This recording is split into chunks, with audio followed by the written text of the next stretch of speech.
I'm going to talk a little overview about the dividing polynomial stuff, and we're talking dividing polynomials using the box method. So a little bit about how this works. So we want to take the top polynomial, divide it by the bottom, and figure out what the answer is for both of these. And the answer is going to be another polynomial. Now, some way to look at this a little bit easier in the way that this method works.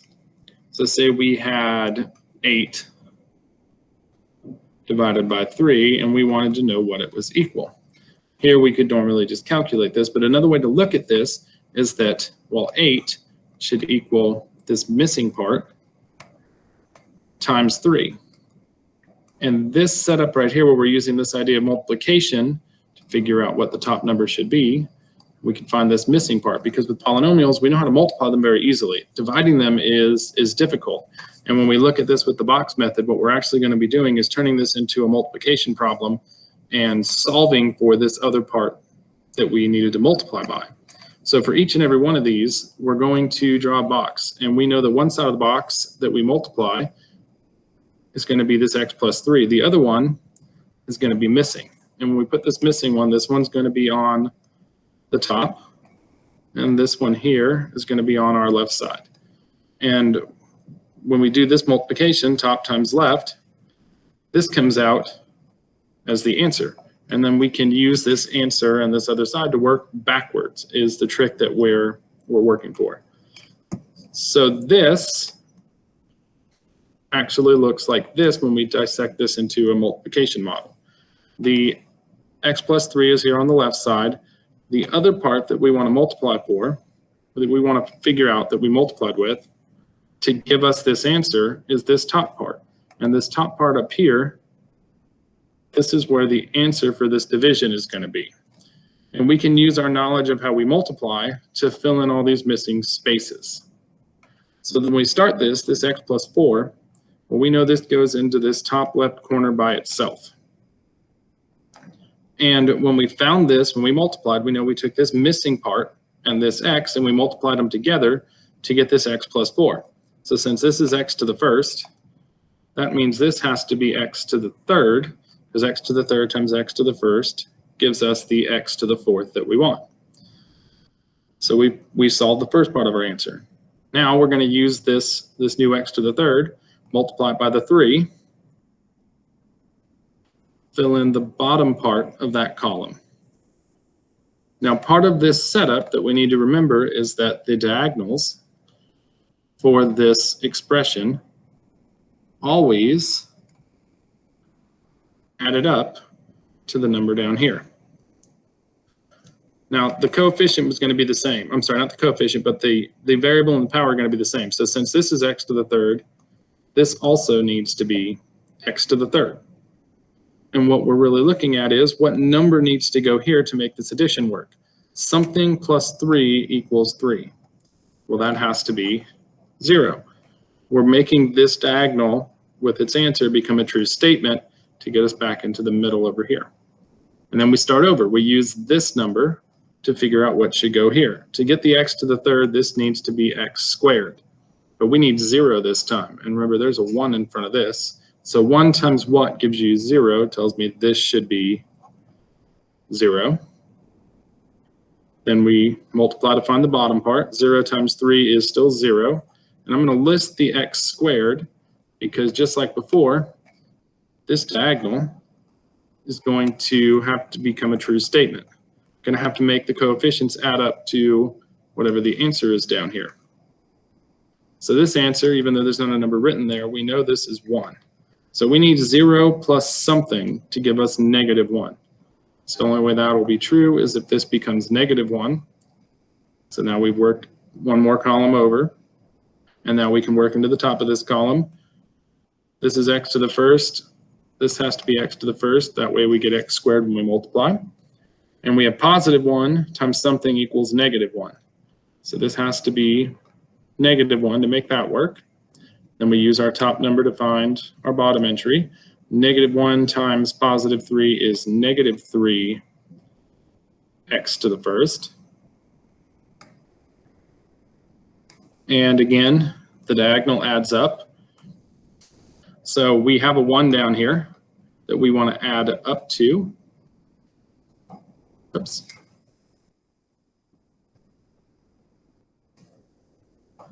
So -3 plus something, and this is going to be x to the first, something x to the first, needs to give me this -1. So this has to be +2. +2 minus 3 is -1. That becomes a true statement. Now I can work back into the top of the column. So I don't need an x up here because I only need one of them, and that's right here. So 1 times something equals 2, so that means this has to be +2. And then +2 times +3 is +6. Now, just like all the other ones, even though we don't draw it initially, there could be another box here because this diagonal still needs to add to this. And this box right here is the remainder. Now for this one, because we have 6 and 6, this is a remainder of 0. So we don't have to do anything special for the answer. But sometimes this number won't match, and we'll need to put a number there to make this a true statement, and then we get a remainder that'll change the way we write our answer. So when we finish this division, if we took x to the fourth plus 3x to the third minus x squared minus x plus 6 and divided it by x plus 3, which is what we did down here in the box, the answer is x to the third minus x plus 2, because we don't need to write the 0, we don't really need to write the 1, but they're good to put in the work so we don't get confused when we add up our diagonals, okay? And there's nothing to do with the remainder here because the remainder was 0. Let's try a second one. So I set it up the same way. I put the top number on down here on the bottom. It also helps me figure out how many columns I'm going to need. If I have 2 this way, which most of our divisions will, only one number hangs off, so I'll have one less column than I do in the top number that I'm dividing. But this first number still needs to go here, so this is 2x to the fourth. And we know this is x to the first, and this is a 1. It'll help us a little bit with our multiplications. So we have 1x here, we need 4, that's got to be 3. And 1 times something gives you 2, so that means this has to be 2. And we're going to use our top value times the bottom out here, and we're going to get -4x to the third.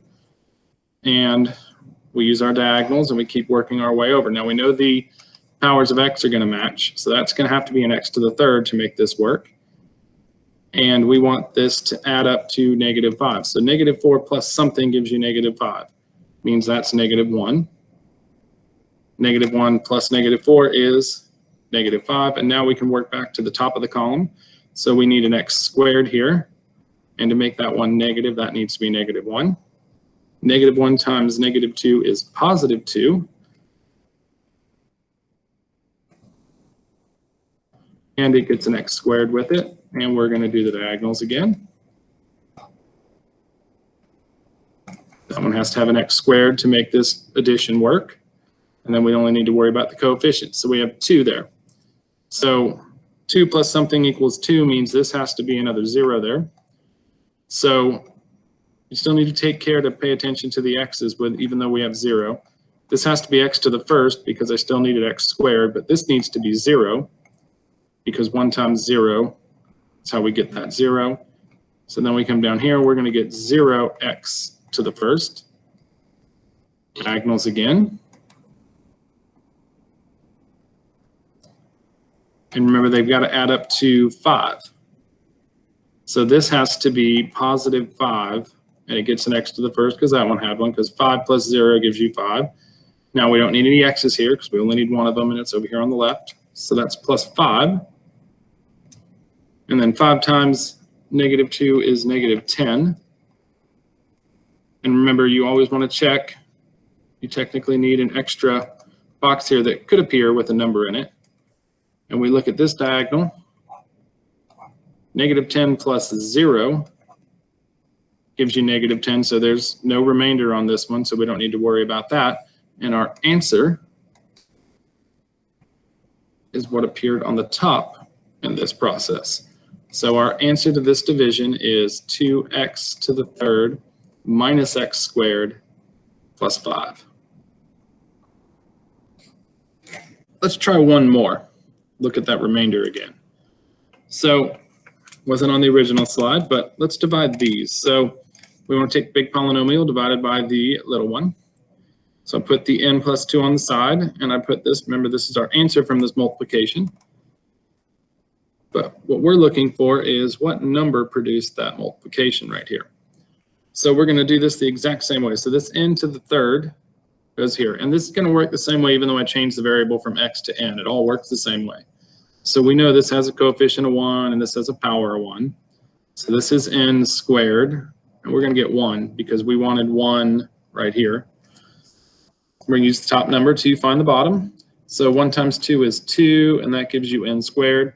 Since we're using the diagonals, we know that thing has to be n squared. And it should add up to that 7. So we have 2 plus something equals 7, and this is positive. We should get used to listing those in there. So this has to be positive 5, because positive 5 and positive 5 give you the positive 7 we wanted. So up here, since we have one in on the left side, we're going to put 1 up on the top. That'll give us the n squared we want. And a positive 5. 5 times 2 gives us 10. And we're going to have n to the first. And if we come in here, we know that that diagonal over here is going to get an n to the first as well. And those two numbers should add up to that positive 14 down here. So 10 plus something gives you positive 14. That's got to be 4. So we only need one n inside the box here. So we don't need 1 up here. We just need a 4, positive 4 to make this multiply out. So now we get 4 times 2, and we get 8. And what we should initially see here before we even draw this extra box, these two numbers don't match. When we were down here, we had negative 10 and negative 10 that matched. We knew we were going to get a 0 there. Same thing here. 6 and 6, we got a 0 here. But because these two numbers don't match, this extra box with the remainder becomes important. Because I need to make that diagonal become a true statement. I need to figure out what needs to go here to make this addition work. So I need 8 plus something that gives me positive 3. That means that this box has to have a negative 5 in it for this to work. And we know divisions can have remainders. We do this with numbers all the time. 10 divided by 3 had a remainder of 1. That's where the 1/3 came from. We could write that down just to kind of remember this. If we did 10 divided by 3, well, that was 3 with a remainder of 1/3. I'm sorry, a remainder of 1. And we wrote that mathematically as 3 and 1/3. And when we say the word and in this mixed number, there's really a plus in here that we don't ever write. But the 3 comes from the division, kind of like what our red was on the top. But our remainder goes on top of this thing. And that 3 that we put on the bottom, that comes from what we divided by. We're going to use that same method to write this answer. So we're going to write this here just like we did before. This is n squared plus 5n plus 4. And now we need to deal with the remainder. So the remainder was, now we're going to add it, it's going to be a fraction, just like we had 1/3 right here. This n plus 2 is what we divided by, so it's going to go on the bottom. And then what goes on top is whatever appeared inside this extra box. So it was negative 5. And for this one, you probably wouldn't leave it as negative 5 on top. You would probably write your answer as x squared plus 5n plus 4 minus 5 over n plus 2. And that's how you would deal with remainders. You find them essentially every time when you do the problem. Just most of the time when we've practiced this so far, we've had a 0 there, so we've essentially ignored it. But we still had to check that diagonal to make sure it added up. Sometimes those numbers don't come out the same, and you've got to put something here to make this addition work.